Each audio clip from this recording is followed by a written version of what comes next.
he didn't get a chance to do much law with me. I said, but that's all we were doing was law. Yeah. But he doesn't understand. Law isn't like code and isn't talking about the Constitution. They don't talk about statute. Law is just, you know, what is right and what is wrong. And that's all I do with folks. I just tell people what is right and what is wrong. And that's law. It's like I said, Sprint. Not Sprint. Usenet. If you listen to the very first 5 minutes of the show, they were trying to settle with me. I don't know if you heard it. Did you hear them trying to settle with me?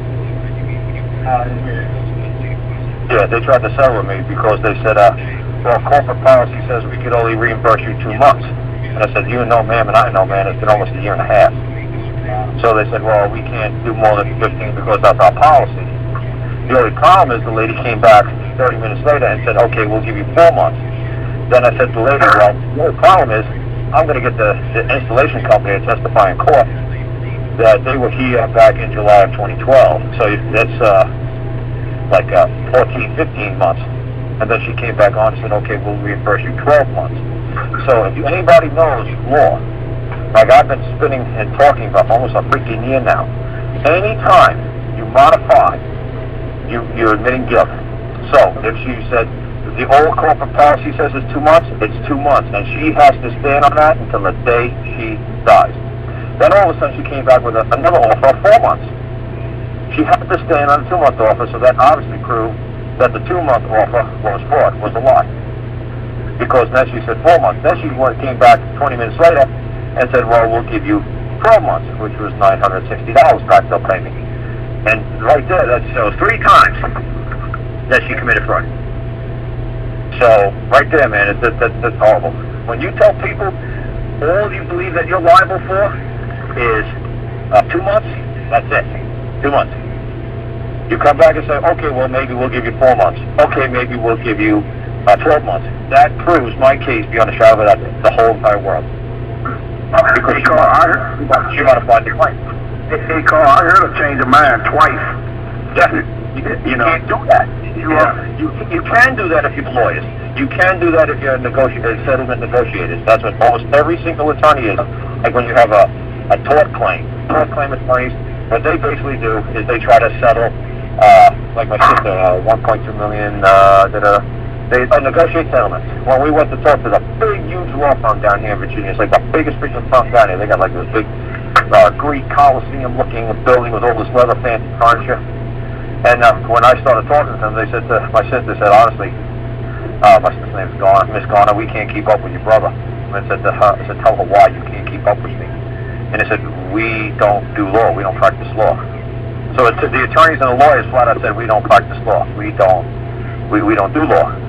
We negotiate settlements. What Karl is doing is law. What we do is negotiate settlements. So I said to my sister, I said, now, do you understand? And she says, oh my God, this is all fraud. This is all bullshit. I said, there you go. It's all what you believe. And if you don't believe it, it's fraud. If you do believe it, it's true. It's all fraud or it's all true. What do you believe? What do you wish to believe today? Do you believe it's fraud? Or until then, until you heard those men say that to my sister, I said, you believe it was all true. She said, yes, I thought it was all true.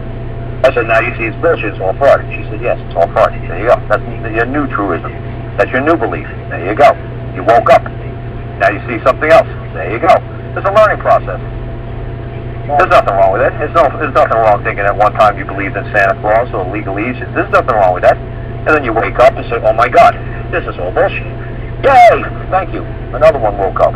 Now you see it. Yes. Okay. Because they said we hire people like your brother to go into court and act out our claim. So he said, right, your brother will be the one who'll say, if the gloves don't fit, you must acquit. Or the only English manage, your brother will just act as our mouthpiece, and he'll put on a performance. He'll do the cadence, the rhythm, the pattern. He'll do the tap dancing. He'll put on a performance to try to sway the jury, the judges, that our case has merit, if it has to go before a jury. Which almost every attorney just wants to settle before it goes before a jury, because they don't really know how good of a performer they are. Or to pay for a performer like Karl is going to cost a lot of money. So then when we got done with them, I had my sister, the court clerk down there, I forgot the name of the county, I think it's Roanoke County, said, have you ever seen these attorneys, these two famous attorneys, Cranston and Crandall, ever appear in court in like 20, 30 years they've been having their face on the back of the phone book? She said, no, those men will never appear in court. I said, good. Now tell my sister why. Because they don't know how to perform in court. They're not courtroom attorneys. They negotiate settlements. They try to scare the other side and say, well, this is the best we can do. If you don't do this, we'll take you to court. That's all they do. They're trying to negotiate a settlement. Not me, man. I say what I believe is the compensation, and I stand on it. There's no negotiation. Time for negotiation is over. Did I give you fair warning? Yeah. Did I tell you stop doing what you're doing? Yeah. Did you keep doing what you're doing? Yeah. Do you think you're going to get away with it? Well, yeah, I guess we thought we were going to get away with it. Well, now I showed you that you're not. Now, I demand this, or I require this for compensation. Now they're going to have to do it. And I have to stand on it. So if you hear the very beginning, you'll hear me say to the lady, I'm not sure what I'm going to require for compensation. I'll get back to you through paperwork, through your legal department. And that's how you do it.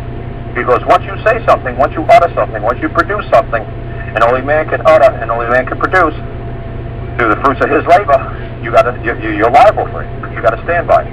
If you made it, it's your baby, it's your creation, your little Frankenstein, you're the one who's going to have to compensate for all the damage or the wrong it does.